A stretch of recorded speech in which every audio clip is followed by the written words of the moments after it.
ये विश्वास से कह सकती हूँ कि महाराष्ट्र एक बड़े बदलाव की ओर 20 तारीख को बढ़ने जा रहा है। एक बड़ा बदलाव होने जा रहा है। खोखले हैं इनके नारे, जो सत्ता में बैठे हैं खोखले हैं इनके नारे। सांप्रदायिक और हिंसा धर्म जाति के नाम पर बांटने वाले हैं इनके नारे। क्योंकि सत्ता में बैठा है बलात्कारी, सत्ता में बैठा बेटियों के गिरेबान में हाथ डालने वाला आज विधायक है भाजपा का।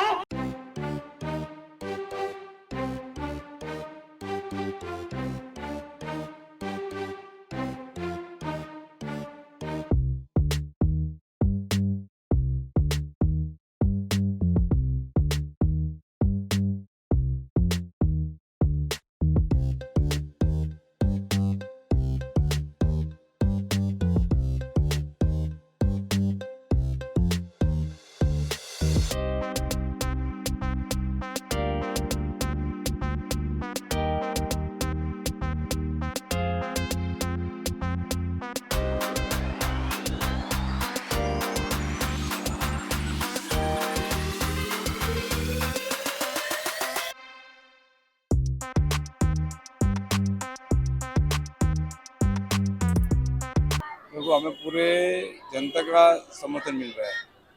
कांदिवली पूर्व विधानसभा में हर एक जनता का समर्थन मिल रहा है।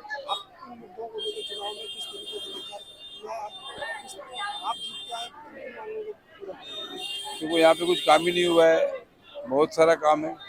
सबसे बड़ी समस्या पानी की है, झुग्गी झोपड़ियों की है, सोसाइटी का है, पब्लिक परेशान। दूसरा सबसे बड़ी बात होगी कि आज पब्लिक तरह से महंगाई से, पब्लिक तरह से अपना व्यापार से पब्लिक को नौकरियां नहीं मिल रही है युवाओं को।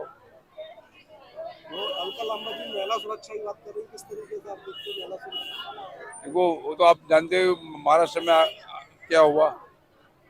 महिला सुरक्षा की बात तो अलका जी कह रही, तो सही कह रही है ना। 20 को मतदान होगा और 5 साल का फैसला हो जाएगा। 5 घंटों के लिए नहीं, 5 दिनों 5 महीनों के लिए नहीं, एक बटन 20 तारीख को दबाते ही आपके सारे फैसले, आपका भविष्य, आपके बच्चों का भविष्य, क्षेत्र का भविष्य उसके हाथों में जाने वाला है, जिसका 20 तारीख को आप बटन दबाने वाले हैं। 20 तारीख को कौन सा बटन दबाने वाले हैं? 20 तारीख को कौन सा बटन दबाने वाले हैं? उम्मीदवार कौन है? उम्मीदवार कौन है? हमारे बीच में बैठे हैं कालू जी, जिला कांग्रेस के अध्यक्ष हैं। उनसे पहले अजंता यादव जी यहाँ से विधानसभा का पिछली बार चुनाव लड़ी। इनके साथ हमारी जिला अध्यक्ष प्रगति जी बैठी हुई है, मेरी प्रदेश अध्यक्ष यहाँ पर अनीशा जी बैठी हुई है। मैं सिर्फ एक बात कहना चाहती हूँ, आज मुझे मुंबई कहूँ या महाराष्ट्र में 15 दिन हो गए अपना घर परिवार छोड़कर। 15 दिन से हम महाराष्ट्र के मुंबई के मतदाताओं में घूम रहे हैं। मैं मुंबई गई, कोल्हापुर गई, नागपुर गई, पुणे गई, अमरावती गई, अकोला गई, ना जाने कहां 15 दिन घूमकर वापस मुंबई में आई हूं। और मैं आपको विश्वास से कह रही हूं, 15 दिनों में मैंने जो महाराष्ट्र का चक्कर लगाया है, ये विश्वास से कह सकती हूँ कि महाराष्ट्र एक बड़े बदलाव की ओर 20 तारीख को बढ़ने जा रहा है। एक बड़ा बदलाव होने जा रहा है। खोखले हैं इनके नारे, जो सत्ता में बैठे हैं खोखले हैं इनके नारे। सांप्रदायिक और हिंसा धर्म जाति के नाम पर बांटने वाले हैं इनके नारे। बलात्कार, सामूहिक बलात्कार, नाबालिग बच्ची 3-4 साल की बच्ची का बलात्कार, रूह क्यों नहीं कांपती इनकी? रूह क्यों नहीं कांपती इनकी? इसलिए नहीं कांपती इनकी रूह एक बार भी मासूम नाबालिग बच्चियों की तरफ भी हाथ उठाते हुए, क्योंकि उन्हें पता है सजाएं नहीं है सजाएं? है सजाएं? अगर है तो चुनौती दोबारा देती हूँ, एक हाथ खड़ा करके बताओ जो ये कहे किस धरती पर नाबालिग बेटियों के, लाखों बेटियों के बलात्कार हुए और फांसी की सजा हुई हो। बताओ, है कोई उदाहरण? पूरे महाराष्ट्र के किसी राज्य में किसी अदालत ने फांसी की सजा सुनाई हो? नहीं सुनाई। फांसी नहीं होगी तो डर होगा। उल्टा क्या कर रही है ये भाजपा की सरकार? खोखले नारे बेटी बचाओ के देते हैं, खोखले हैं आपके नारे, क्योंकि सत्ता में बैठा है बलात्कारी, सत्ता में बैठा है हमारी बेटियों के गिरेबान में हाथ डालने वाला। आज विधायक है भाजपा का, आज सांसद है भाजपा का, सत्ता में बैठा है, उसे बचाने का काम कोई और नहीं। प्रधानमंत्री जी, आपने किया है वो अपराध, आपने किया है वो अपराध।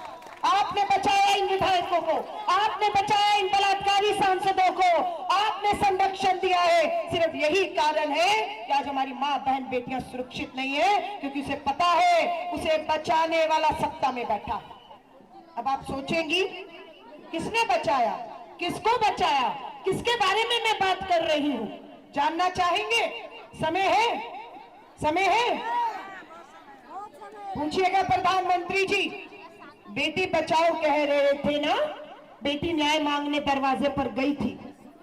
विधायक कौन था, सांसद कौन था जिसने बेटी के गिरेबान में हाथ डालकर उसके साथ गलत काम करने की कोशिश की? वो विधायक, वो सांसद आपका था, और वो बेटी हमारी थी। उस बेटी का नाम जानते हैं? अगर मैं ओलंपिक में तुरंत हमारा तिरंगा झंडा लहराया, हमारा राष्ट्रगीत वहां पर होता। उस बेटी का नाम है विनेश फोगाट, साक्षी मलिक, पहलवान बेटे हरियाणा की धरती पर पैदा हुई। विश्व के बड़े बड़े लोगों को पदकियां दी हमारी बेटियों ने, पदक लेकर आई और छाती पर पदक था। प्रधानमंत्री जी, आपने समय दिया था मिलने का, बेटियों के पदक देखना चाहते थे कि बेटियां देश के नाम पर पदक जीत कर आई हैं, और वही पदक पर आपके सांसद ने हाथ। हमारी सोच है कि इस महाराष्ट्र की धरती पर आपकी मां बहन बेटियां हो, हमारी इस ताकत का हाथ योग हो, उसका हाथ बस से करने की सोच राहुल गांधी जी की है, वो हाथ योग करना है। इसलिए हमने फैसला किया है, सरकार 20 तारीख को वोट होगा, 23 को परिणाम आएंगे। सरकार बनते ही पहली बैठक, पहला फैसला, महाराष्ट्र की हर बहन के बैंक खाते में सीधा 3-3 हजार रुपया हम डालेंगे, ताकि बहनों को मजबूरी में कर्ज लेना ना पड़े, अपनी जरूरतों के लिए हाथ किसी के सामने यूं ना फैलाने पड़े, वो अपनी मजबूरी में अपनी जरूरतों को पूरा करें। और हमारा आपसे वादा, तेलंगाना, हिमाचल और कर्नाटक में हमारी सरकार है, बहनों के बैंक खाते में हर महीने 3000 आता है, उनका हाथ यूं नहीं, हमने यूं कर दिया है। और यही सोच हमारी यहाँ की, ये भाजपाइयों को देख रही है।